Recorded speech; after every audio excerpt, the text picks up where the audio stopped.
Hi hello welcome to special chit chat. మీలో ఎవరు కోటీశ్వరుడు? విజ్ఞానం వినోదంతో పాటు ప్రైజ్ మనీని కూడా ఆశ చూపించి ప్రేక్షకుల్ని ఆకర్షించిన ప్రోగ్రామే Kaun Banega Crorepati. Who wants to be a billionaire? ఈ ఇంగ్లీష్ కార్యక్రమం అసలు మన దేశంలోకి ఎలా వచ్చింది, ఎప్పుడు వచ్చింది, దీని చుట్టూ ఉన్న వివాదాలేంటి, మార్పులు చేర్పులు ఏంటి, వీటన్నిటి గురించి మనకి తెలియచేయడానికి ఈరోజు మనతో పాటు ఉన్నారు టీవీ అనుభవజ్ఞులు, సీనియర్ జర్నలిస్ట్ తోట భవన్ నారాయణ గారు. సార్తో మాట్లాడి మరిన్ని విషయాలు తెలుసుకునే ప్రయత్నం చేద్దాం. సార్ నమస్తే. సార్ నమస్తే.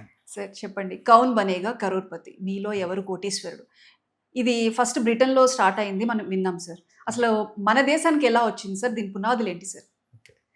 యాక్చువల్గా బ్రిటన్లో మొదలైనప్పుడు వాళ్ళు ఈ కాన్సెప్ట్ క్విజ్ అనే కాన్సెప్ట్ని కొంచెం అట్రాక్టివ్గా తయారు చేసి అందులోనే కొంత ఇంట్రెస్టింగ్ ఎలిమెంట్స్ని యాడ్ చేసి అందరూ జాగ్రత్తగా చూసేటట్టుగా చేయటం వాళ్ళ ఉద్దేశం. అంటే ఆ ప్రైజ్ మనీ గెలిచిన వాళ్ళే కాకుండా మిగతా వాళ్ళకి కూడా ఇంట్రెస్ట్గా ఉండాలి అది చూడటం. సో అట్లా దాని గురించి చేసినప్పుడు దాన్ని వర్కింగ్ టైటిల్ ఏం పెట్టారంటే ది క్యాష్ మౌంటైన్ అని పెట్టారు. అంటే అది రాను పెరుగుతూ ఉంటుంది క్యాష్ ప్రైజ్. వాళ్ళు ఒక్కో క్వశ్చన్ ఆన్సర్ చేసే కొద్దీ దాని ప్రైజ్ మనీ పెరిగేటట్లుగా చేయటం, వాళ్ళు ఎప్పుడు కావాలంటే అప్పుడు దాని నుంచి వెళ్ళిపోవచ్చు ఇట్లాంటి అవకాశం అని చెప్పి కాన్సెప్ట్ మొత్తం డిజైన్ చేశారు. వాళ్ళు చేసి ఐటీవీ అనే ఛానల్ కోసం తయారు చేశారు అక్కడ బ్రిటన్లో. చేస్తే సరే అది మొదట్లోనే బాగానే విపరీతంగా ఆకట్టుకుంది జనాన్ని. అది బ్రిటన్లో ఏంటంటే బీబీసీ అనేది చాలా స్టాండర్డ్ పేరున్న ఛానల్ అయినప్పటికీ కూడా బీబీసీ కూడా ఆశ్చర్యపోయే విధంగా బీబీసీ రేటింగ్స్ బాగా పడిపోయినాయి ఈ ఐటీవీలో ఈ ప్రోగ్రాం వలన.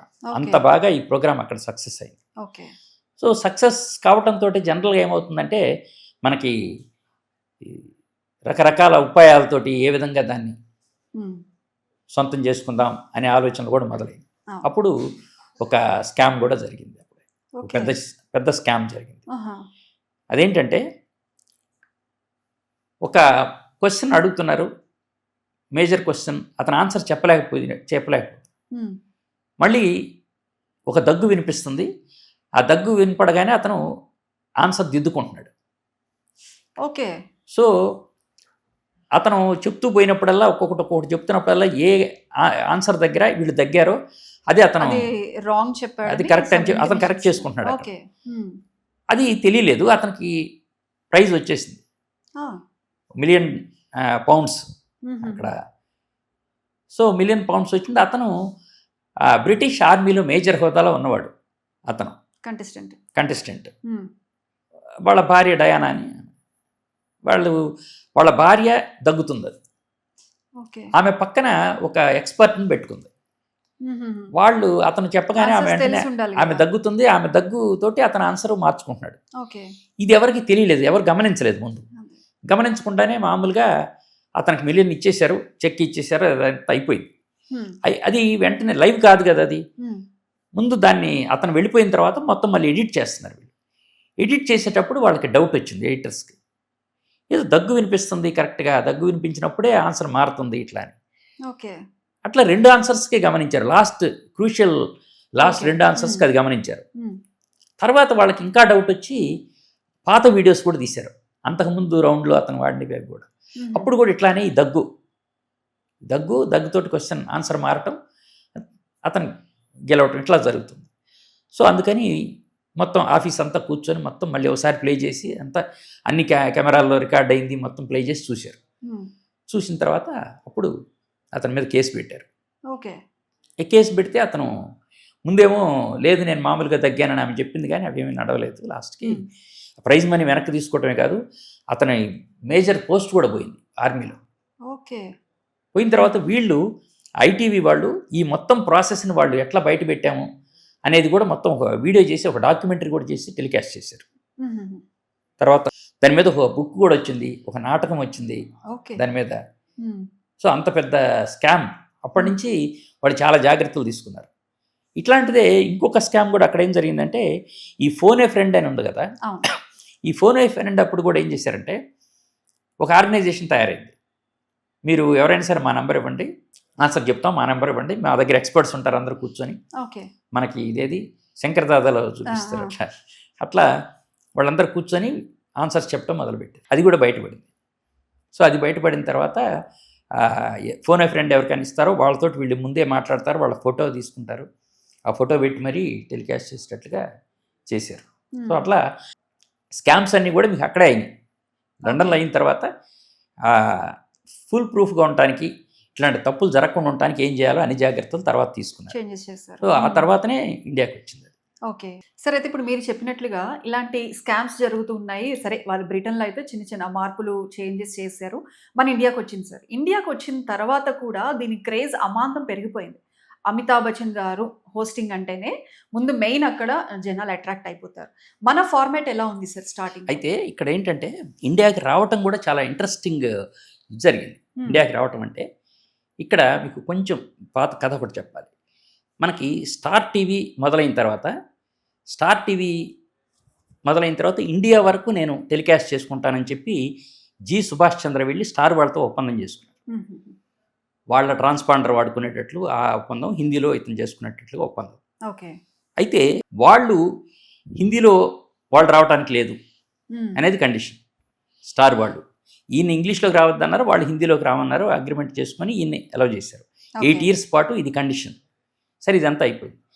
ఇక్కడ ఏంటంటే స్టార్ వాళ్ళు ఊహించినంతగా ఇక్కడ జనం చూస్తున్నారు టీవీ. సో మన అనవసరంగా జీ వాళ్ళకి అట్లా అలౌ చేసాము, మనమే పెట్టి ఉండాల్సిందే అనేది వాళ్ళ అభిప్రాయం, స్టార్ వాళ్ళది. ఎందుకంటే స్టారు, జీటీవీ, సోనీ ఈ 3 ఉండేవి అప్పుడు. ఈ 3 ఉన్నప్పుడు అన్నిటికంటే టాప్ జీటీవీ, ఆ తర్వాత సోనీ, ఆ తర్వాతనే స్టార్. అట్లా ఉంది పరిస్థితి. ఈ రూపర్ట్ మర్డోక్ అని ఆయన స్టార్ ఓనర్, అప్పుడు స్టార్ కొనుక్కున్నాడు ఆయన ఈ చూడటానికి కోసమని ఇక అగ్రిమెంట్ అయిపోతుంది పీరియడ్. ఇంకొక 4 నెలల్లో 5 నెలల్లో అగ్రిమెంట్ అయిపోతుంది. ఇక నుంచి మనం గట్టిగా ఫైట్ ఇవ్వాలి అని చెప్పి, ఎందుకంటే హిందీలోకి వెళ్ళొచ్చు కాబట్టి ఫైట్ ఇవ్వాలనేది ఆయన ఆలోచన. ఆయన ఇక్కడికి ఆఫీస్కి వచ్చాడు రివ్యూ మీటింగ్కి మార్చిలో, 2000 మార్చిలో వచ్చాడు. వచ్చినప్పుడు వీళ్ళ టీం అంతా వచ్చి కూర్చున్నారు. వాళ్ళు రేటింగ్స్ చార్ట్లు అవన్నీ ముందు పెట్టారు. అంతకుముందే ఈ జీటీవీని ఈయన ఎట్లయినా తన పరిధిలోకి తెచ్చుకోవాలని ట్రై చేశాడు. ఓకే. ఎందుకంటే ఇండియాలో 50% షేర్ మీద ఉంటుంది, 50% మాది ఉంటుంది, చైర్మన్ పోస్ట్ మీకే ఇస్తాము అని అడిగి చూశారు. కానీ సుభాష్ చంద్ర జీటీవీ ఓనర్ ఒప్పుకోలేదు. సో ఆ ఒప్పుకోకపోవడంతో వీళ్ళలో పట్టుదల పెరిగింది, ఎట్లయినా కానీ జీటీవీని ఓడించాలి అనేది. సో ఆయన రివ్యూ మీటింగ్ పెట్టి ఏంటి పరిస్థితి అని చెప్తే వాళ్ళు ఆ రేటింగ్స్ చార్ట్ పెట్టారు. అక్కడ చూస్తే టాప్ 20లో ఒకటి స్టార్ ప్రోగ్రామ్ ఉంది, మిగతావన్నీ జీటీవీ, సోనీ. ఓకే. ఇంకా సీరియస్గా చెప్పాడు, ఇట్లాంటి చార్ట్ నేను మళ్ళీ చూడటానికి వీల్లేదు, మీరు ఏం చేస్తారో చేయండి, జీని వెంటాడండి అని చెప్పాడు. చెప్పి మీ ప్లాన్స్ ఏంటి చెప్పండి అన్నాడు. అంటే అతను సమీర్ నాయర్ ప్రోగ్రామింగ్ హెడ్ ఆయన చెప్పాడు, సార్ మేము ఇట్లా బ్రిటన్లో చాలా ఫేమస్ అయిన కాన్సెప్ట్ ఉంది, who wants to be A millionaire అనేది, దాన్ని మనం ఇక్కడ చేద్దాం అనుకుంటున్నాం హిందీలో, ఏం చేస్తారు అన్నాడు. అంటే కౌన్ బనేగా లక్పతి అని ఒక ప్రోగ్రామ్ చేస్తాం అన్నాడు. అంటే లక్పతి అంటే ఏంటి అంటే 1 lakh సార్ అన్నాడు. లక్షాధికారి. ఎవరు లక్షాధికారి అనేది? లక్పతి అంటే 1 lakh అంటే ఎంత అన్నాడు. అంటే వాళ్ళకి బిలియన్స్ లెక్క కదా. 1 lakh అంటే ఎంత అంటే $2,200 అండి అన్నారు. $2,200 అంటే చాలా చిన్న మొత్తం కదా అని. అట్లా కాదు, ఊహించుకోలేనంత డబ్బు ఉండాలి, ఒక సామాన్యుడు ఊహించనంత డబ్బు ఎంత అని చెప్తే 1,00,000 తర్వాత 1,00,000 అన్నారు. అంటే ఎంత అంటే ఏదో $22,000 అన్నారు. చేసేయండి, అది పెట్టేయండి అన్నారు. వీళ్ళు షాక్ ఒకసారిగా. అంటే వీళ్ళు 1,00,000 అని ఆలోచించే ఒక ప్రోగ్రామ్ని ఆయన ఒకసారి 1,00,000 అనేసరికి ప్రోగ్రామ్ కూడా ఆ స్థాయిలో ఉండాలి కదా. సరే అన్న, మీకు దానికి ఏం కావాలో రిసోర్సెస్ తీసుకోండి, మళ్ళీ నాకు ఇట్లాంటి ఈ రేటింగ్స్ కనపడటానికి లేదు మనకి అని చెప్పేసి ఆయన వెళ్ళిపోయాడు. ఇంక వీళ్ళు ఈ స్థాయిలో అనేసరికి మరి కోటీశ్వరుడు అనే అంత ఇది రావాలి, కౌన్ బనేగా కరోడ్పతి. దీనికి తగినట్లుగా ఎవరైతే యాంకర్ బాగుంటుంది ఆ స్థాయిలో అని అంటే, ఎందుకంటే జనాన్ని అట్రాక్ట్ చేయాలి. ఎందుకంటే ఒక టెన్షన్ మూమెంట్ ఉంటుంది, ఆన్సర్ ఏది కరెక్టు కాదు అనేది, దాంట్లో ఎంగేజ్ చేయాలి జనాన్ని. ఇట్లాంటి వాళ్ళు ఎవరైతే బాగుంటుంది అనుకున్నప్పుడు వాళ్ళకి అమితాబ్ బచ్చన్ గుర్తొచ్చాడు. అప్పుడు అమితాబ్ బచ్చన్కి 57 ఏళ్ళు. అమితాబ్ బచ్చన్కి ఆయన ఏబీసీఎల్ అని పెట్టాడు, అమితాబ్ బచ్చన్ కార్పొరేషన్ లిమిటెడ్ అని ఒకటి పెట్టి ప్రొడక్షన్ హౌస్ బాగా లాస్ అయ్యాడు. చాలా ఇబ్బందులో ఉన్నాడు.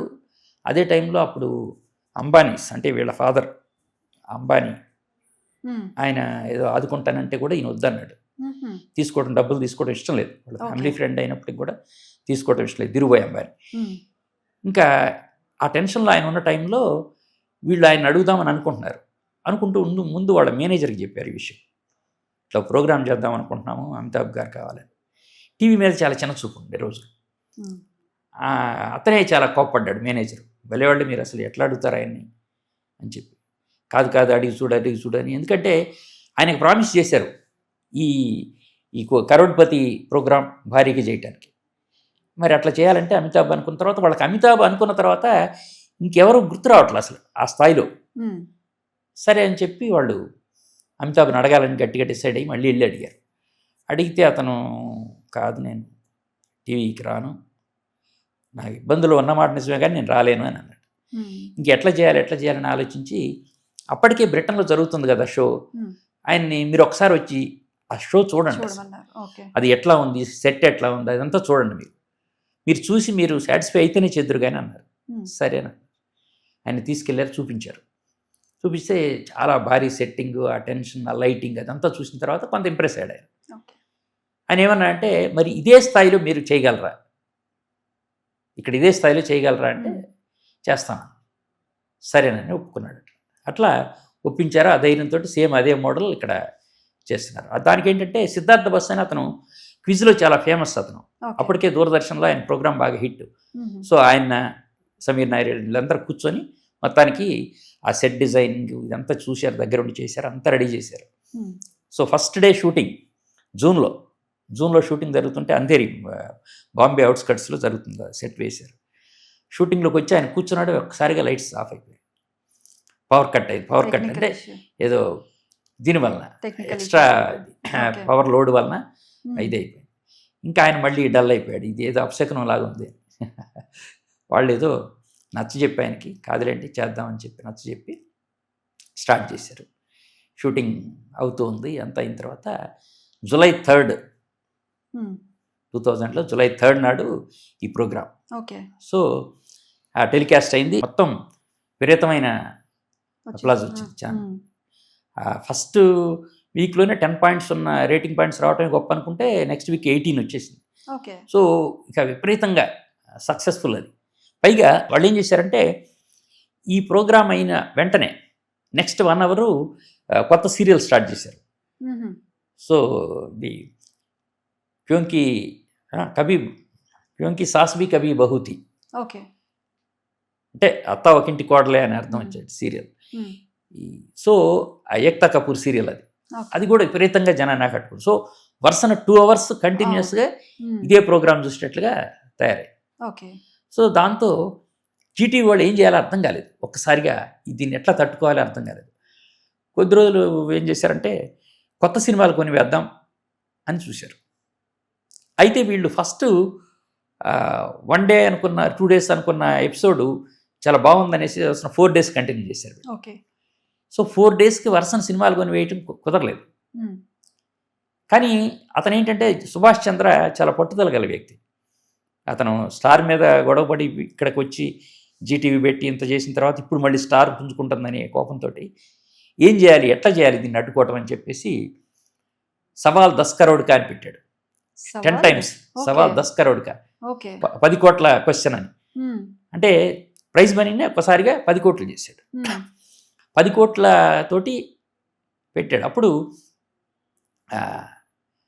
సీరియస్గా దాన్ని అనుపమ్ ఖేర్, మనీషా కొయిరాలా యాంకర్స్ దానికి ఇద్దరిని పెట్టి, అట్లా అంటే అన్నీ చాలా కాస్ట్లీ ఉండాలని చెప్పి పెట్టాడు.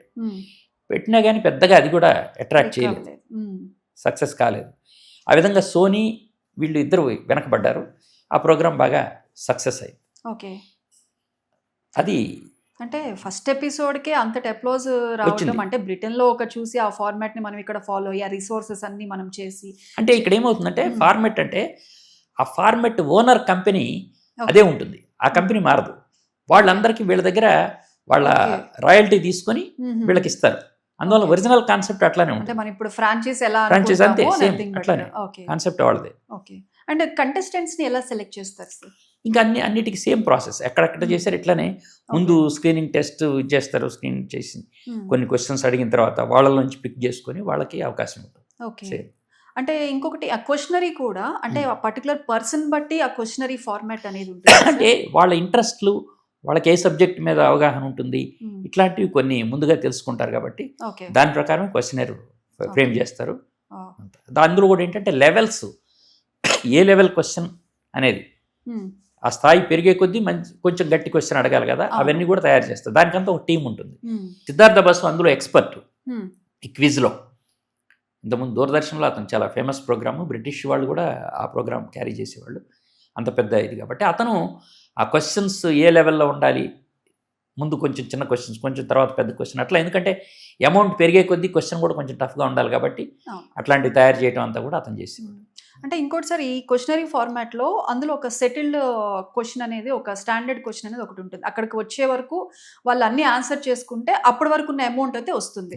లేదు 1 or 2 చెప్పినా అమౌంట్ రాదు. సో ఆ క్వశ్చన్ ఆన్సర్ చేయకపోతే అప్పటి వరకు చెప్పిందంతా కూడా అది బేస్ లెవెల్లో మాత్రం అట్లా ఉంటుంది. ఆ తర్వాత మాత్రం క్వశ్చన్కి పెరుగుతూ పోతుంది. తర్వాత వాళ్ళు దాన్ని రిటైన్ చేసుకోవటం, వదులుకోవటం అనేది దాన్ని బట్టి ఉంటుంది. ఓకే సార్, మీరు స్టార్టింగ్లో చెప్పినట్లుగా బ్రిటన్లో జరిగినప్పుడు ఈ ప్రోగ్రాంలో ఏవైతే చిన్న చిన్న స్కామ్స్ జరిగినాయో, మరి మన ఇండియాలో కూడా అట్లాంటివి ఇక్కడ ఏం జరగలేదు. ఎందుకంటే అప్పటికే అంటే ఒక స్టేజ్కి వచ్చింది కాబట్టి వాళ్ళు ఎట్లాంటి తప్పులు జరిగే అవకాశం ఉందో తెలుసుకొని అట్లాంటి జరగకుండా జాగ్రత్తలు తీసుకున్నారు కాబట్టి మన దగ్గర అట్లాంటి స్కామ్లు ఏం జరగలేదు. కాకపోతే ఏంటంటే బయట కొంతమంది అట్లాంటి కంప్లైంట్స్ ఉండొచ్చు, వాళ్ళని సరిగ్గా అడగలేదని. ఒకటి ఎప్పుడంటే అట్లా ఎప్పుడు ఉంటుందంటే ఈ సెలబ్రిటీస్తో కొంతమంది చేస్తారు, మధ్యలో చేస్తుంటారు కదా ఒక్కొక్కసారి. అట్లాంటప్పుడు వాళ్ళకి ఏమన్నా కొన్ని క్వశ్చన్స్ ఆన్సర్స్ చెప్పి ఉండొచ్చేమో. ఓకే. ఎందుకంటే సెలబ్రిటీ చెప్పలేకపోతే కూడా కొంచెం అవమానం కదా, కొంచెం బాగుండదు కదా, పిలిచి అవమానించినట్టు ఉంటుందని. అట్లాంటప్పుడు ఏమైనా కొంచెం చెప్తారు తప్పితే మామూలుగా అట్లా చెప్పే అవకాశం లేదు. వీళ్ళనంత వరకు ఒకటేంటంటే ప్రైజ్ మనీ ఇవ్వాలనేది ఉంటుంది, ఇవ్వాలని అనుకుంటారు కాబట్టి ఇస్తారు. అంత మాత్రాన ఇవ్వకుండా ఎగ్గొట్టడానికి ఏదో అడగటం, క్వశ్చన్ అట్లా చేయటం కూడా ఉండదు. ఓకే. ఇంకోటి ఇవి లైఫ్ లైన్స్ లో చూసుకుంటే మనకి ఫోన్ ఏ ఫ్రెండ్ ఒకటి, ఇంకోటి ఆడియన్స్ పోల్, ఇవన్నీ ఉంటాయి. అవన్నీ ఎలా తీసుకుంటారు? అవి కూడా అంతే ముందుగానే. అంటే ఇక్కడ మనకి ఆ టెక్నాలజీని బాగా వాడుకుంటారు కాబట్టి ఎంతమంది ఓటేస్తే అది వెంటనే రిజల్ట్ వచ్చేటట్టు చేయటం ఇదంతా ఉంది. ఫోన్ ఏ ఫ్రెండ్ దాంట్లో కూడా అది కూడా ఏంటంటే ఇప్పుడు యాక్చువల్గా ఆ ఫ్రెండ్ ఎవరు అనేది వీళ్ళు చూస్తారు కాబట్టి వీళ్ళు మాట్లాడతారు, ఫోన్ చేసి మాట్లాడి లైన్లో ఉంచి ఆ తర్వాతనే చేస్తారు. అంటే ఆ ఫ్రెండ్ కూడా నాలెడ్జ్ ఉండాలి, అంటే అందుకని ఏం చేస్తారంటే ఫోన్ ఏ ఫ్రెండ్ అన్నప్పుడు కూడా వీళ్ళు ఒక 3-4 పెట్టుకుంటారు ఫ్రెండ్స్ని. ఈ సబ్జెక్ట్ని బట్టి ఏ ఫ్రెండ్ని అడగాలనేది అప్పుడు చెప్తారు. ఓకే. ఇప్పుడు కంటెస్టెంట్ కూడా ఈ సబ్జెక్టు ఇతను బాగా చెప్తాడు, స్పోర్ట్స్ అయితే, లిటరేచర్ అయితే ఇతను చెప్తాడు, ఇట్లా ఒక 4 ముందే అనుకుంటాడు కాబట్టి ఆ సబ్జెక్ట్ని బట్టి ఈ ఫ్రెండ్ అని చెప్పి అప్పటికప్పుడు నంబర్ చెప్తారు. ఆ ఫ్రెండ్కి వీళ్ళు ఫోన్ చేసి మాట్లాడిస్తారు. ఇదంతా కూడా లైవ్ కాదు కాబట్టి మీకు ఆ ఇబ్బంది ఏముండదు. ఈ లోపల మాట్లాడటం, వాళ్ళ లైన్లో పెట్టడం, ఇవన్నీ ఉంటాయి. సరే, అయితే ఫస్ట్ ఎపిసోడ్కి ఎపిసోడ్ బయటకు వెళ్ళిన తర్వాత అప్లాజ్ వచ్చింది, అదంతా ఓకే. ఏమన్నా స్టార్టింగ్ స్టేజెస్లో ఏమన్నా ఇబ్బందులు రావటం కానీ ఎపిసోడ్స్కి అంటే ఏం లేవు. అంటే ఇబ్బందులు అంటే ఎప్పుడు కూడా మనకి ఆఫ్లైన్ అయినప్పుడు ఏ ఇబ్బంది ఉండదు, ప్రాబ్లం ఏమి ఉండదు. రీటేక్లు ఉంటాయి, ఇవన్నీ ఉంటాయి. అక్కడ కూడా రీటేక్లు ఇవన్నీ చాలా జరుగుతుంటాయి. మామూలుగా మీకు షూటింగ్ జరిగేటప్పుడు చూస్తే కొన్ని రీటేక్లు అవి జరుగుతాయి మామూలుగా. అందువలన మీకు ఇట్లాంటి స్కామ్స్ అయితే జరగలేదు. ఈ ఇట్లాంటి ప్రొడక్షన్లో ఉండే ఇబ్బందులు ఏమన్నా సరే రీటేక్లో ఉంటాయి కాబట్టి ఎడిటింగ్లో అవన్నీ జాగ్రత్తలు తీసుకుంటారు కాబట్టి అట్లాంటిది ఏం జరగలేదు. అన్ని లాంగ్వేజెస్లో వచ్చింది. కాకపోతే ఎందుకంటే ఇది విచిత్రం ఏంటంటే మీకు బిగ్ బాస్ లాగా ఇది కంటిన్యూ కాలేదు. దాదాపు 3-4 ఏళ్ల క్రితం ఆగిపోయింది, ఇక్కడ చేయట్లేదు. అన్ని చోట్ల ఆగిపోయింది. ఎందుకంటే మీకు బిగ్ బాస్లో ఉండే క్యూరియాసిటీ ఇందులో లేదు. జనం దాన్ని ఎంజాయ్ చేసినట్టుగా ఈ క్వశ్చన్ ఆన్సర్స్ని ఎంజాయ్ చేసే ఇది ఉండదు. ఎందుకంటే మీకు ఒకటే కాన్సెప్ట్ ఎప్పుడు కూడా, మనం what people need, what people like అనేది 2 వేరు.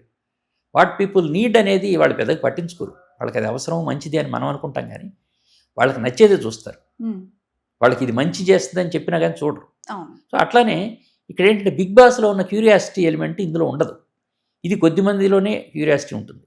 అది ఆ హోస్ట్ వలన కొంత ఆ ఇంపాక్ట్ అది క్రియేట్ అవుతుంది, ఎక్సైట్మెంట్ క్రియేట్ అవుతుంది. కంపేర్ చేస్తే దీంట్లో కొంచెం ఆ నాలెడ్జ్ వస్తుంది, ఆ విజ్ఞానం అదంతా వస్తుంది. కానీ నాలెడ్జ్ అవసరం లేదు, జనానికి ఎంటర్టైన్మెంట్ కావాలి. అందుకని బిగ్ బాస్ హిట్ అయింది అంతగా, దీనికంటే బాగా హిట్ అయింది. అందుకని వాళ్ళు కూడా దీన్ని పెద్దగా పట్టించుకోవట్లేదు. ఈ మధ్యకాలంలో లేదు, ఎపిసోడ్స్ ఎవరు చేయట్లేదు. అవును సార్. ఆ. అంటే ఇప్పుడు బ్రిటన్ నుంచి మన ఇండియాకి ఒక ప్రోగ్రామ్ మనం తీసుకున్న తర్వాత అంతటి హిట్ మనకి రావాలి అంటే దాని వెనుక చాలా కష్టం అంటే అనేది ఉంటుంది. మనం కష్టపడకుండా వాళ్ళే దాన్ని తయారు చేసి పెట్టారు. మొత్తం ఒక ప్రోగ్రామ్ మొత్తం డిజైన్ చేశారు. సో ఎక్కడ పట్టినా సేమ్ ఇష్యూస్, సేమ్ అదే ఇది మోడల్, క్వశ్చన్ ఓన్లీ ప్రోగ్రామ్ ఒకటే నేమ్ చేంజ్ అవుతుంది. తర్వాత ఏంటంటే మనకి తెలుగులోకి వచ్చేసరికి తెలుగులో కూడా కొన్ని అనుకరణలు, ఇమిటేషన్స్ లాంటివి జరిగినాయి. వాళ్ళది యాజ్ ఇట్ ఈస్గా తీసుకోవడానికి లేదు మనం, ఎందుకంటే అది పేటెంటెడ్ ప్రోగ్రామ్ అది. సో అది కాకుండా అట్లాంటిదే చేద్దామని చెప్పి మా టీవీలో చేశారు. అతను అడవి శ్రీనివాస్ అని క్రియేటివ్ డైరెక్టరు, అతను చేశాడు. బ్రెయిన్ ఆఫ్ ఆంధ్ర అని పెట్టి ఒక ప్రోగ్రామ్ చేశారు. ఝాన్సీ యాంకర్గా ఉంది, దానికి ప్రోగ్రామ్ నడిచింది, పర్వాలేదు. అంటే ఆ రోజుల్లోనే 4 రేటింగ్ పాయింట్స్ అంటే మంచి ఇది వచ్చినట్టు. వాళ్ళు సెట్ వేయటానికి కూడా ఒక 5 లక్షల నుంచి ఖర్చు పెట్టలే ఆ రోజుల్లో. బాగానే నడిచింది అది. అది ఒకటి. తర్వాత ఐ న్యూస్ వాళ్ళు ఒకటి చేశారు, బ్రహ్మీస్ 10 lakh షో అని ఒకటి చేశారు. అది కూడా అంతే, కొద్ది రోజుల తర్వాత, అంటే ఆయనని తట్టుకోవడం కష్టం, సెలబ్రిటీ, ఆయన టైము రావటము ఇబ్బంది, డబ్బులు ఇవంతా, అంటే న్యూస్ ఛానల్స్ అంత ఖర్చు పెట్టి చేయటం కూడా కుదిరే పని కాదు. మొత్తం మీద అది కూడా నడవలేదు. అయితే వీటన్నిటికంటే ముందే మెయిన్ అమితాబ్ నడుస్తున్నప్పుడే ఒక కామెడీ ప్యారడీ చేశారు ధర్మవరం సుబ్రహ్మణ్యం జెమినీలో. చల్ మోహన రంగా పేరుతోటి ఎవ్రీ సండే వచ్చేది. ఊరికే సరదాగా, అంటే మనిషికి తలనొప్పి ఎక్కడ వస్తుంది, మోకాల్లో, అరికాల్లో, తలకి అని ఇట్లా ఊరికే సరదా క్వశ్చన్స్ వేసి చేయటం. అంటే ఆయన కూడా ఏంటంటే అమితాబ్ లాగా కొంచెం టెన్స్ క్రియేట్ చేసినట్టుగా ఆ బ్యాక్గ్రౌండ్ మ్యూజిక్ ఇది హడావిడి ఇట్లా చేస్తూ సిల్లీ క్వశ్చన్స్ అడిగి చేసి, అది కొంచెం ప్యారడీ బాగానే చేసింది. అట్లా తెలుగులో మెయిన్ ఇది రాకముందే ఇట్లాంటి ప్యారడీలు, ఇట్లాంటి అనుకరణలు కొన్ని వచ్చినాయి. సరే, అయితే ఎంత గొప్ప షో అయినప్పటికీ కూడా దానికంటూ కొంత వివాదాలు కూడా చుట్టుముడుతూనే ఉంటాయి. అలాగే ఈ మీలో ఎవరు కోటీశ్వరుడు కూడా అలాంటి వివాదాలు ఇండియాలో అయితే ఏమి అట్లాంటి వివాదాలు ఏమి రాలేదు. కాకపోతే బయట వాళ్ళ అనుకోవటం ఏంటంటే, అంటే మేము ట్రై చేసాం మాకు రాలేదు అనేది. తర్వాత ఆ ఫోన్ బిజీగా ఉంది, ఎంగేజ్ వచ్చింది, ఎక్కువ సార్లు ట్రై చేసామని చెప్పి అంటాం. వాళ్ళు ఎన్ని లైన్స్ పెట్టినా అది బిజీ కావటం, ఇట్లాంటి చిన్న చిన్న క్రిటిసిజం తప్ప ఓవరాల్గా షో మీద నెగిటివ్ ఇదైతే లేదు. ఓకే సార్, అయితే కొన్ని ఇయర్స్ బ్యాక్ ఇది ఆగిపోయింది. అంటే ఆగిపోవడానికి, స్టాప్ చేయడానికి మెయిన్ రీజన్ అంటే ఇప్పుడు రేటింగ్స్, ఖర్చు, దానికి తగిన రేటింగ్స్, ఇదొకటే వాళ్ళు చూసేది. అంటే ఛానల్ వాళ్ళు ఎవరైనా చూసేది కూడా వాళ్ళు దానికి ఎంత ఖర్చు పెడుతున్నాం, దాని మీద రిటర్న్స్ ఎంత వస్తుంది. దాంతోపాటు ఆ ప్రోగ్రామ్ కాకుండా ఇంకోటి వేస్తే ఏంటి, దానికి ఎక్కువ వస్తుంది అన్నప్పుడు వదిలేస్తారు అంతే. ప్యూర్ కమర్షియల్ థింకింగ్, అంతకంటే ఏం లేదు. దానివల్ల ఎక్కువ డబ్బులు వస్తుంది అనుకుంటే దాన్ని. కానీ దానికి కాపీడ్గా వచ్చిన చాలా ప్రోగ్రామ్స్ కూడా ఏది కూడా అనుకున్నంత హిట్ అయితే అవ్వలేదు సార్, క్లిక్ అంటే అవి కాపీ కాదు యాక్చువల్గా. కాపీ చేయటం అంటే ఇప్పుడు ఏమవుతుందంటే ఆ స్థాయిలో చేయాలి కదా. మనకి కమర్షియల్గా ఇప్పుడు ఒక ప్రోగ్రామ్ తయారు చేసుకొని మనం వెళ్తే, మార్కెట్లోకి వెళ్తే, మార్కెట్లో వాళ్ళు చెప్పాలి దీనికి ఎంత ఇస్తాము, స్పాన్సర్షిప్ ఎంత ఇస్తామని చెప్పగలగాలి. వాళ్ళు అంత చెప్పగలిగే పరిస్థితి ఉన్నప్పుడు మాత్రమే వాళ్ళకి ఆ ప్రోగ్రామ్ చేస్తారు, లేనప్పుడు ఆ ప్రోగ్రామ్ చేయరు కదా వాళ్ళు. అందువల్ల ఏంటంటే ప్రోగ్రాము ఎంత బాగుందనేది, ఆ కాన్సెప్ట్ని డైరెక్ట్గా వీళ్ళు కాపీ కొట్టలేరు. చిన్న చిన్న ఇమిటేషన్స్ కాబట్టి వాటికి ఆ స్థాయిలో రాదు, ఇన్కమ్ రాదు. అందువల్ల వాళ్ళు వదిలేస్తున్నారు. ఈవెన్ పెద్ద మెయిన్ ప్రోగ్రామ్ కూడా వదిలేయడానికి కారణం ఏంటంటే దాని ఖర్చుతో పోల్చుకుంటే దాని మీద రెవెన్యూ తక్కువ వస్తుంది, లేదా ఆ ప్రోగ్రామ్ బదులు ఇంకో ప్రోగ్రామ్ వేస్తే ఇంకెక్కువ వస్తుంది అనుకున్నప్పుడు ఆ ప్రోగ్రామ్ వదిలేస్తుంది. సరే, అయితే ఈ షో హిందీలో అయితే నడుస్తుంది, కానీ తెలుగులో ఆగిపోవడానికి గల రీజన్ అంటే చెప్పుకోవాలి. ఇప్పుడు అదే హిందీలో అంటే వాళ్ళ మార్కెట్ వేరు, హిందీ మార్కెట్ వేరు, తెలుగు మార్కెట్ చాలా చిన్నది. అందువల్ల ఏంటంటే తెలుగునే కాదు, రీజనల్ లాంగ్వేజ్లు ఎక్కడ కూడా రాకపోవడానికి కారణం వీళ్ళకి ఆ ఖర్చు భరించేంత శక్తి లేకపోవడం, దానికి తగినంత రెవెన్యూ రాకపోవడం. అది నేషనల్ మార్కెట్ కాబట్టి వస్తుంది. పైగా హిందీలో వస్తున్నప్పుడు మిగతా లాంగ్వేజ్ వాళ్ళు కూడా చూసేవాళ్ళు. కానీ తెలుగు లాంగ్వేజ్ వేరే వాళ్ళు చూడకపోవచ్చు.